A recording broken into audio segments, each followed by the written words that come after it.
আন্দোলনের মধ্য দিয়ে তারা তাদের আন্দোলন বহিঃপ্রকাশ করছে এসএসসি ভবনের সামনে। তাদের আন্দোলনের সমর্থন জানিয়ে বিজেপি নেত্রী রূপা গঙ্গোপাধ্যায় আজ ওখানে পৌঁছেছে এবং কি বললেন সাংবাদিকদের সঙ্গে শুনে নিন আপনারা। রাজনীতি ঢুকতে দেবেন না, রাজনীতির কোনো লোককে এখানে ঢুকতে যে আসবে তাকে রাজনৈতিক পরিচয়ের বাইরে যদি সে আসে তাকে মেনে নেবে। বহু বছর ধরে এই ঘটনা চলছে পশ্চিমবঙ্গে, বহুদিন ধরে চলছে।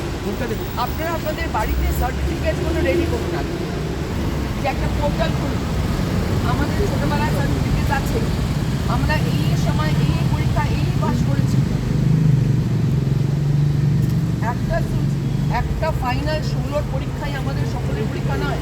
আপনারা সমস্ত মার্কশিট যদি আপলোড করে তাহলে এটুকু তো বোঝা যাবে যে এরা ছোটবেলা থেকে পড়াশোনা করে এসছে।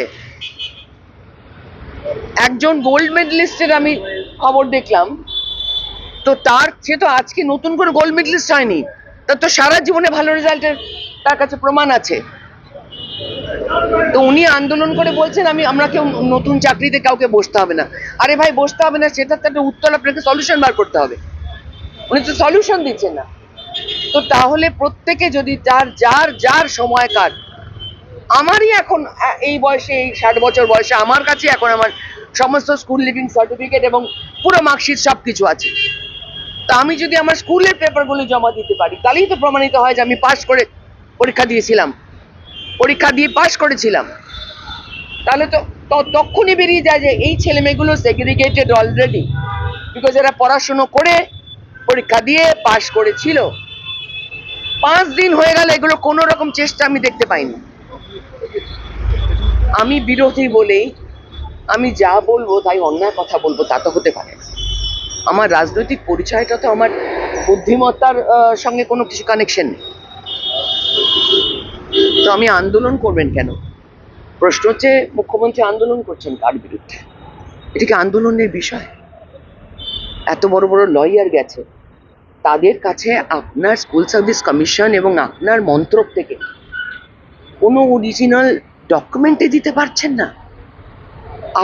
আপনার দায়িত্ব কে ঘুষ খেয়েছে তার লিস্ট বার করা, আপনার দায়িত্ব যারা ঘুষ নিয়েছে তাদের থেকে লিস্ট বার করা। ঘুষেরও একটা খাতা হয়, লাল খাতা আছেন জানেন তো, লাল খাতার গল্পটা সবারই মনে আছে রাজ্যে। ঘুষেরও একটা লিস্ট হয়, কারণ তারাও টাকার অঙ্ক রাখে। টাকাগুলো নয় ধরা পড়ে গেছে পার্থর বাড়িতে অনেক কিছু, কিন্তু তার তো একটা লিস্ট আছে। তো সেই লিস্টটা কোথায়? বার করুন। মানুষগুলিকে বাঁচানোর দায়িত্ব আপনার, আন্দোলন করার দায়িত্ব নয় আপনার। আপনি সরকার চালাচ্ছেন, হতবাক হয়ে যাচ্ছে।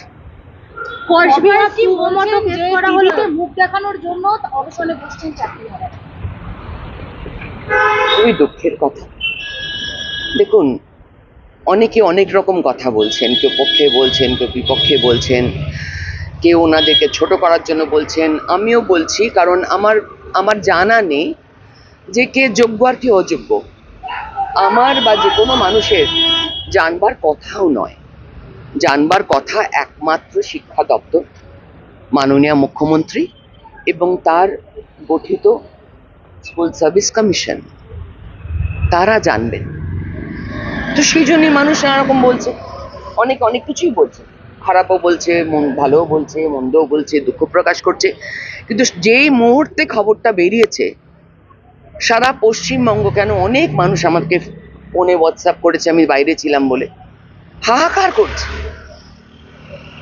সত্যি হাহাকার করছে। 26,000 মানুষ মানে হচ্ছে তার সঙ্গে পেছনে 5টা করে মানুষ, তার সঙ্গে স্কুলগুলোর কি অবস্থা হলো। এমনি তো স্কুল লাঠি তুলে দিয়েছেন। ওনার কাজ নয় যে এই মুহূর্তে ওয়ার্ড ফুটিং এ একটা সলিউশন বের করা?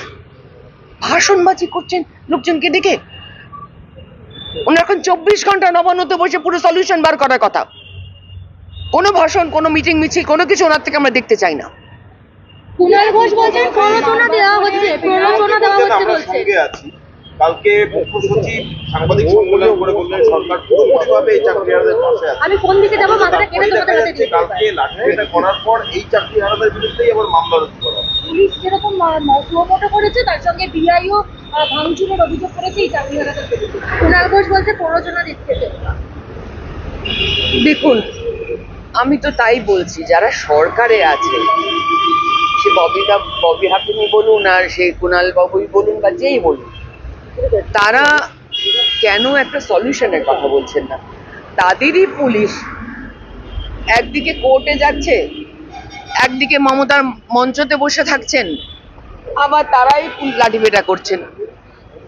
তো আপনারা যদি জানেন যে যাদের লাঠিপেটা করছেন তারা অযোগ্য, তাহলে নামগুলো দিয়ে দিই। আপনারা জানেন তো লাঠিপেটা করছেন কেন ওদেরকে? ওদেরকে বসতে দিন, ওদের সাথে কথা বলুন, যে যার তথ্য প্রমাণ দেওয়ার চেষ্টা করবে ব্যক্তিগতভাবে হলেও। তার জন্য মমতা বন্দ্যোপাধ্যায়কে একটা ব্যবস্থা নিতে হবে যে কোথায় মানুষগুলো তাদের সার্টিফিকেট জমা দেবে। ঠিক আছে, থ্যাংক ইউ দিদি। হ্যাঁ।